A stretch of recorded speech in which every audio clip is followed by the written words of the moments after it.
شیر میسور ٹیپو سلطان ہندوستان کے اصلاح و حریت پسند حکمران، بین المذہب ہم آہنگی کی زندہ مثال۔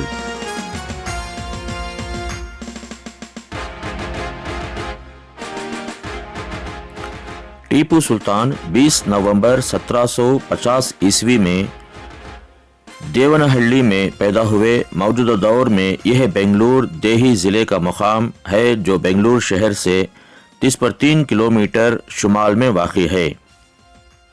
ٹیپو سلطان حیدر علی کے سب سے بڑے فرزند تھے جو میسور کے حکمران تھے۔ حیدر علی نے ٹیپو سلطان کی تعلیم پر خاص توجہ دی اور فوج اور سیاسی امور میں انہیں نو عمری میں ہی شامل کیا۔ 17 سال کی عمر میں ٹیپو سلطان کو اہم سفارتی اور فوجی امور پر آزادانہ اختیار دے دیا۔ اپنے والد حیدر علی جو جنوبی بھارت کے سب سے طاقتور حکمران کے طور پر ابھر کر سامنے آئے، ٹیپو سلطان نے برطانوی طاقت کے خلاف ایک مضبوط مزاحمت فراہم کی اور بر صغیر کے لوگوں کو غیر ملکی تسلط سے آزاد کرنے کے لیے سنجیدہ و علمی اقدامات کیے۔ سلطان نے انتہائی دور سے حامل فوجی اصلاحات نافذ کیں، صنعت و تجارت کو فروغ دیا اور انتظامیہ کو منظم کیا۔ سلطان کو اس بات سے اتفاق تھا کہ بر صغیر کے لوگوں کا پہلا مسئلہ برطانوی اخراج ہے۔ نظام اور مرہٹوں نے ٹیپو کی طاقت کو اپنی بقا کے لیے خطرہ سمجھا اور انگریزوں سے اتحاد کر لیا تھا۔ ٹیپو سلطان نے ترکی، ایران، افغانستان اور فرانس سے مدد حاصل کرنے کی کوششیں کیں مگر کامیاب نہ ہو سکے۔ میسور کی آخری جنگ کے دوران جب سری رنگا پٹنم کی شکست یقینی ہو چکی تھی، ٹیپو نے محاصرہ کرنے والے انگریزوں کے خلاف بھرپور مزاحمت کی اور قلعے کو بند کروا دیا، لیکن غدار ساتھیوں نے دشمن کے لیے قلعے کا دروازہ کھول دیا اور قلعے کے میدان میں زبردست جنگ چھڑ گئی۔ بازو کے ذخیرے میں آگ لگ جانے کے باعث مزاحمت کمزور ہو گئی اور موقع پر فرانسیسی افسر نے ٹیپو کو چتردرگا بھاگ جانے اور اپنی جان بچانے کا مشورہ دیا مگر ٹیپو راضی نہ ہوئے اور 4 مئی 1799 عیسوی کو میدان جنگ میں دشمنوں سے لڑتے ہوئے شہید ہو گئے۔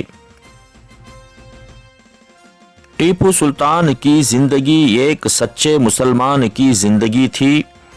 وہ مذہبی تعصب سے پاک تھے۔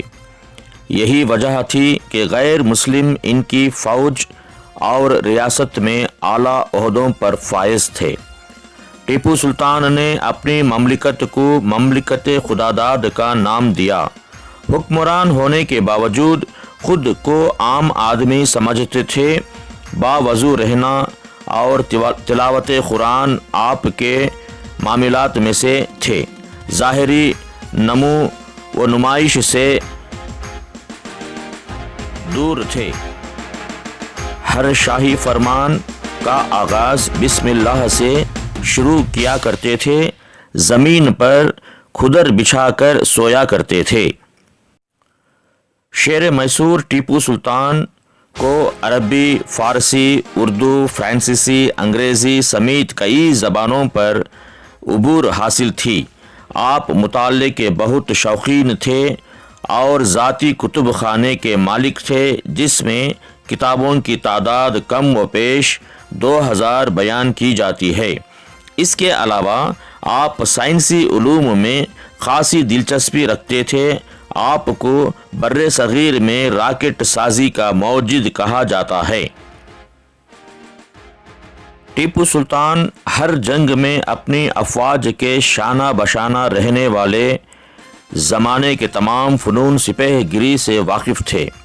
اپنی افواج کو پیادہ فوج کی بجائے سواروں اور توپ خانے کی شکل میں زیادہ منظم کیا، اصلاح سازی، فوجی نظم و نسق اور فوجی اصلاحات میں تاریخ ساز کام کیا۔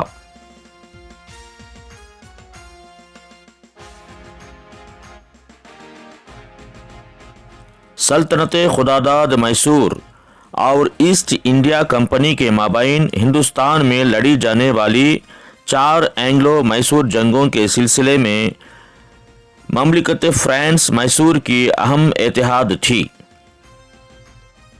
میسور کی چوتھی جنگ جو سری رنگا پٹنم میں لڑی گئی، جس میں سلطان نے کئی روز قلعے بند ہو کر مقابلہ کیا، مگر سلطان کی فوج کے 2 غداروں میر صادق اور پورنیا نے اندرون خانہ انگریزوں سے ساز باز کر لی تھی۔